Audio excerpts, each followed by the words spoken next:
Hello guys, welcome to our YouTube channel. आज हम लोग पढ़ेंगे सिंथेसिस ऑफ कार्बैकॉल। ठीक है, तो हम लोग क्या ट्रिक था हमारा, क्या था कि स्ट्रक्चर पता होना चाहिए बस, बाकी सिंथेसिस तो अपने मन से ही करते हैं हम लोग। ठीक, कोई रटने वाला काम नहीं है इधर। तो क्या था, सिंथेसिस ऑफ कार्बैकॉल। ठीक, तो कार्बैकॉल का सिंथेसिस करना है तो सबसे पहले हमें स्ट्रक्चर याद करना है। तो भाई स्ट्रक्चर कैसे याद करेंगे, तो कार्बैकॉल का स्ट्रक्चर ये है। ठीक, तो एक तो हम लोग जब इसका SAR पढ़ते हैं, स्ट्रक्चर एक्टिविटी रिलेशनशिप पढ़ते हैं, ठीक है, तो उसमें क्या होता है, ये हमारा जो क्वाटरनरी अमोनिया होता है, ठीक, वो ग्रुप नेसेसरी होता है। यानी कि ये चीज हमें पता होना चाहिए कि जो अमोनिया होता है वो कितने डिग्री होता है, 4 डिग्री। ठीक, तो 4 डिग्री अमोनिया होता है। ठीक, ये पता होना चाहिए। अभी तो ये टर्शरी है, लेकिन एक कार्बन यहाँ बीच में लग जाएगा तो क्वाटरनरी हो जाएगा। ठीक, अब क्या करते हैं, जो अमोनिया होता है और जो ईस्टर बॉन्ड होता था उसके बीच क्या होता था, 2 कार्बन आता था। ठीक, तो 2 कार्बन हम बना देते हैं दूसरे रंग से, 1 कार्बन और 2 कार्बन। तो 2 कार्बन यानी कि इथेन बीच में होता था। अब इधर क्या आता था बच्चे, ईस्टर बॉन्ड।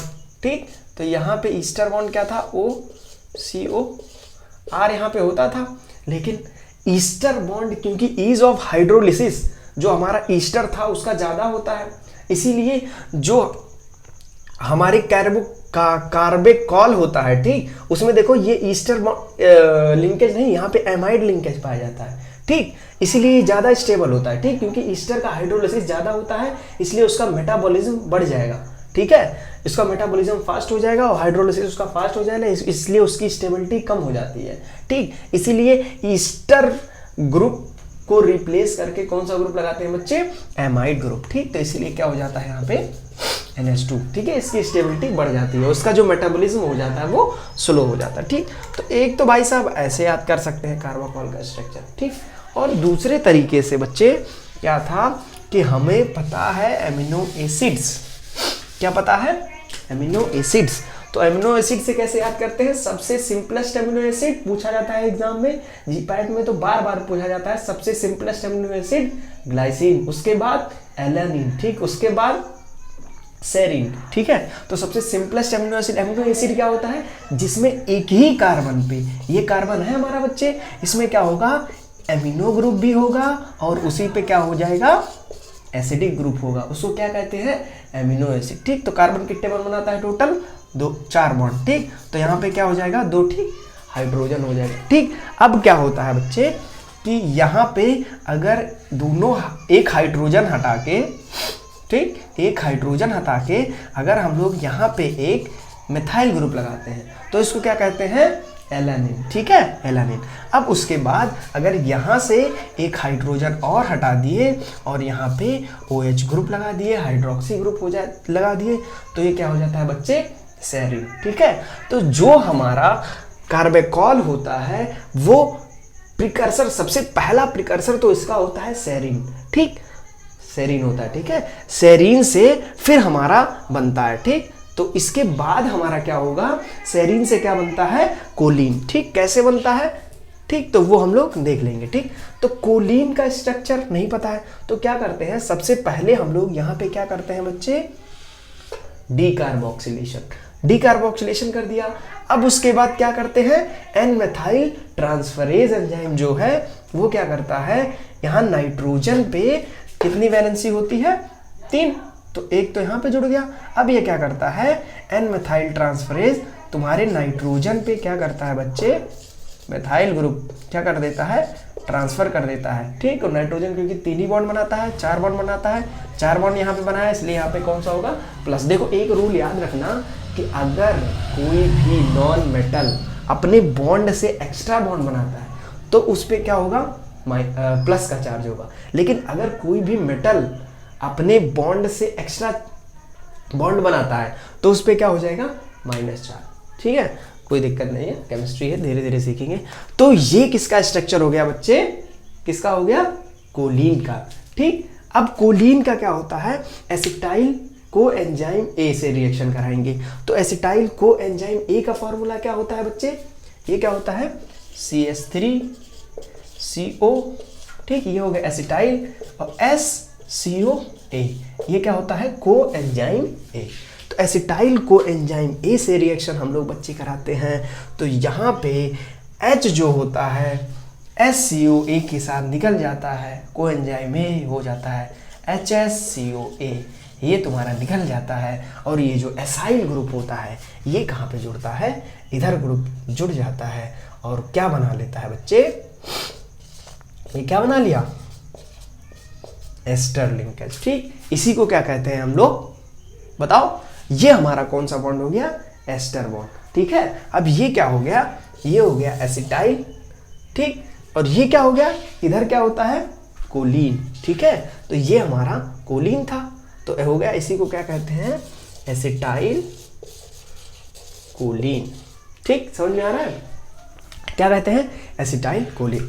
अब देखो कोई दिक्कत है नहीं, हमें कार्बाकॉल, तो एसिटाइल कोलीन, तो सबसे पहले क्या था, सेरीन, पूछा जाता है, जीपैट में पूछा जाता है, सबसे पहले सेरीन था, सेरीन के बाद कोलीन बना, कोलीन के बाद एसिटाइल कोलीन। ठीक है, चलो कोई दिक्कत नहीं है।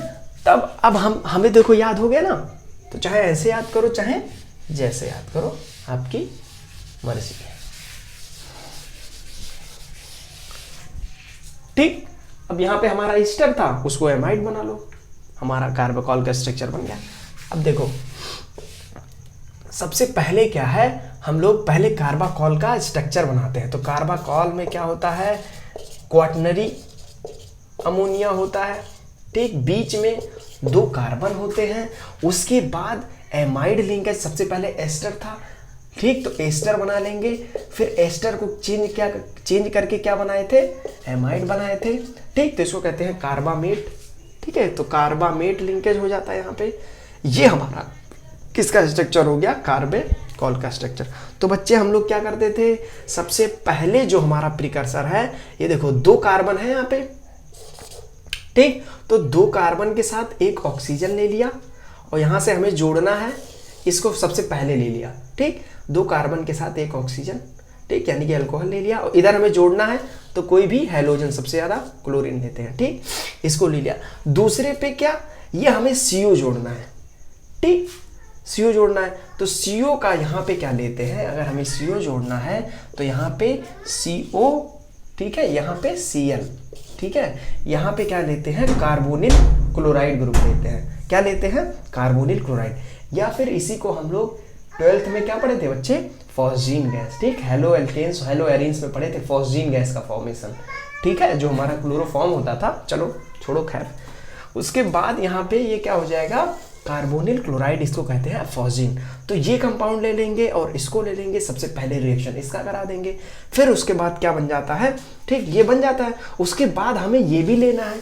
ठीक, तो पहला तो रिएक्शन ये हो गया, दूसरा ये हो गया, बाकी तीसरा ये हो गया, सिंथेसिस कंप्लीट। कितना आसानी से। ठीक, तो देखते हैं, सबसे पहले ये हम सबसे पहले इसको लेते हैं, यहाँ पे क्लोरीन लगा दिया, यहाँ पे क्लोरीन लगा दिया, 2 कार्बन और अल्कोहल। ठीक, इसको कहते हैं इथाइलिन क्लोरोहाइड्रिन। अच्छा बच्चे, क्लोरोहाइड्रिन, हैलोहाइड्रिन समझ लो, क्लोरो कोई भी हैलोजन हो, तो हैलोहाइड्रिन किसे कहते हैं बच्चे, अगर हमारा ये हो गया फंक्शनल ग्रुप, फंक्शनल ग्रुप के जो डायरेक्टली जुड़ा कार्बन होता है उसको अल्फा कहते हैं, उसके बाद बीटा कहते हैं। ठीक, तो बीटा हैलो अल्कोहल को क्या कहते हैं, हैलोहाइड्रिन। ठीक है, तो इसी यहाँ पे क्या होगा, इथाइलिन क्लोरोहाइड्रिन।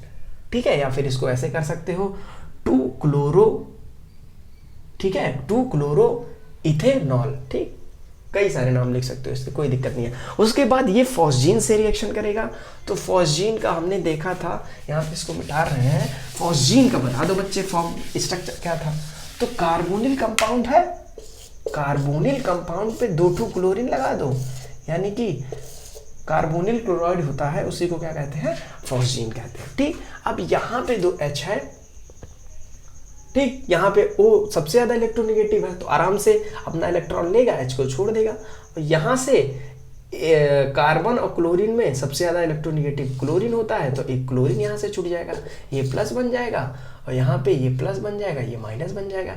अब माइनस को प्लस के साथ भेज दो, प्लस को माइनस के साथ भेज दो, क्या बन जाएगा बच्चे, ये COCl यहाँ पे जाके जोड़ दो। ठीक है, तो इसका नाम, कॉमन नेम क्या हो जाता है, क्लोरो इथाइलिन, ठीक है, ये होगा क्लोरो, और ये एक कार्बन को कहते हैं फॉर्म, ठीक। तो ये हो जाएगा फॉर्मेट, ठीक है, क्या हो जाएगा, क्लोरो इथाइलिन क्लोर फॉर्मेट, ठीक है। या फिर इसका नाम रख सकते हो यहाँ पे 1 2, ठीक है, 2 क्लोरो इथेन, ठीक है, ठीक है, 2 क्लोरो इथेन, उसके बाद क्लोरो फॉर्मेट, कुछ भी जैसे मर्जी वैसे नाम रखो। उसके बाद तीसरे स्टेप में क्या था बच्चे, कि अमोनिया से रिएक्शन कराना था, ठीक, क्योंकि यहाँ पे हमें क्या लाना है, अमोनिया लाना था Cl को हटा के। तो Cl को वैसे तो हम इसीलिए जोड़ते ही हैं कि हट जाए, समझ रहे हो, अरे हमें CO बीच में लाना था, इधर भी Cl जोड़ दिया था, इधर भी Cl, इन दोनों को हटाना ही है,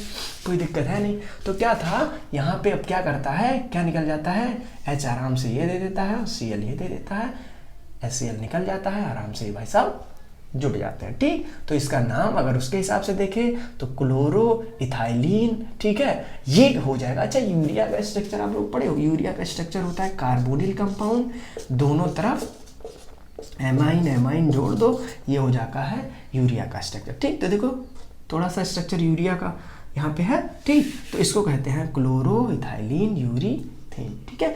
या फिर इसका अगर दूसरा नाम रखोगे तो यहाँ पे नंबरिंग कर दो 1 2, इसका नाम होगा 2 क्लोरो एथाइल, इसको कहते हैं ये कार्बा, ये एस्टर ग्रुप है, अब ये एमाइड हो गया, इसको कहते हैं कार्बामेट, ठीक है, कोई दिक्कत नहीं है। अब क्या था बच्चे, हमारा ये इसको जोड़ना है, ठीक। तो देखो अमोनिया का स्ट्रक्चर क्या होता है बच्चे, NH3 होता है, यही होता है। अब ये तीनों हाइड्रोजन को हटा के 3 ठू क्या जोड़ दो, मेथाइल ग्रुप, ठीक, 3 ठू मेथाइल ग्रुप जोड़ दो, जो बना ये क्या, इसका नाम क्या हो जाएगा, 3 मेथाइल है, ट्राई मेथाइल एमीन, ठीक है। तो ट्राई मेथाइल एमीन का रिएक्शन। अब देखो यहाँ पे थोड़ा सा केमिस्ट्री क्या है कि हमें ये Cl हटाना था और हमें ये लाना है, ठीक। अब यहाँ पे क्या होता है, ये क्या है, अब देखो इसके पास लोन पेयर है, केमिस्ट्री को जिसको ना समझ में आए कोई दिक्कत नहीं है, डायरेक्ट याद कर लो, इसके पास लोन पेयर है, लोन पेयर क्या करता है, ये मिथाइल ग्रुप, इसका इफेक्ट क्या होता है, पॉजिटिव इफेक्ट, यानी कि इलेक्ट्रॉन पेयर डोनेटिंग इफेक्ट। तो ये क्या करता है, इलेक्ट्रॉन को और बढ़ाता है नाइट्रोजन पे। अब जिसके पास नेगेटिव ज़्यादा है उसको क्या कहते हैं, न्यूक्लियोफाइल। और ये क्लोरीन है, केवल इसके पास यही नेगेटिव है और कोई इसको इलेक्ट्रॉन बढ़ा नहीं गया, इसलिए वीक न्यूक्लियोफाइल हो गया, ठीक। तो यहाँ पे क्या होता है, स्ट्रॉन्ग न्यूक्लियोफाइल वीक न्यूक्लियोफाइल को सब्स्टिट्यूट करता है, इसलिए कहता है भैया हम तुमसे स्ट्रॉन्ग हैं तो कार्बन को हमसे जोड़ने दो, ठीक। तो ये क्या करता है, ये जो स्ट्रॉन्ग न्यूक्लियोफाइल है डायरेक्ट कार्बन से जुड़ जाता है, इसको कहता है कि हमारे पास हम प्लस ले रहे हैं और तुम हमसे जुड़ जाओ, क्योंकि देखो अभी तो हम न्यूट्रल है, हम नॉर्मली नाइट्रोजन 3 बॉन्ड बनाता है तो इसके पास कोई प्लस प्लस माइनस नहीं रहेगा, ठीक। लेकिन जब एक बॉन्ड यहाँ पे इससे जुड़ जाएगा तो 3 बॉन्ड तो पहले से रहेंगे, एक बॉन्ड ये एक्स्ट्रा 4 बॉन्ड बना लिया। कभी भी नॉन मेटल अगर अपना बॉन्ड इंक्रीज करते हैं तो उस ऊपर क्या लाते हैं, प्लस चार्ज, ठीक। ऐसे ही याद कर लेंगे, कोई ज़्यादा ट्रिक व्रिक नहीं है वो। तो क्या होता है कि यहाँ पे क्या होगा, नाइट्रोजन जुड़ जाएगा और ये कहता है कि भैया हमारे पास प्लस तो आ ही रहा है, जब हम जुड़ेंगे तो क्या होगा, आप हमसे प्लस और माइनस से कौन सा बॉन्ड बना लोगे, आयनिक बॉन्ड, ठीक। तो आयनिक बॉन्ड से आप हमसे जुड़ के हमारे साथ रहो और क्या बना लो भैया, किसका स्ट्रक्चर बना लो, कार्बाकॉल का स्ट्रक्चर। तो देख लो, अगर नहीं समझ में आया हो तो एक बार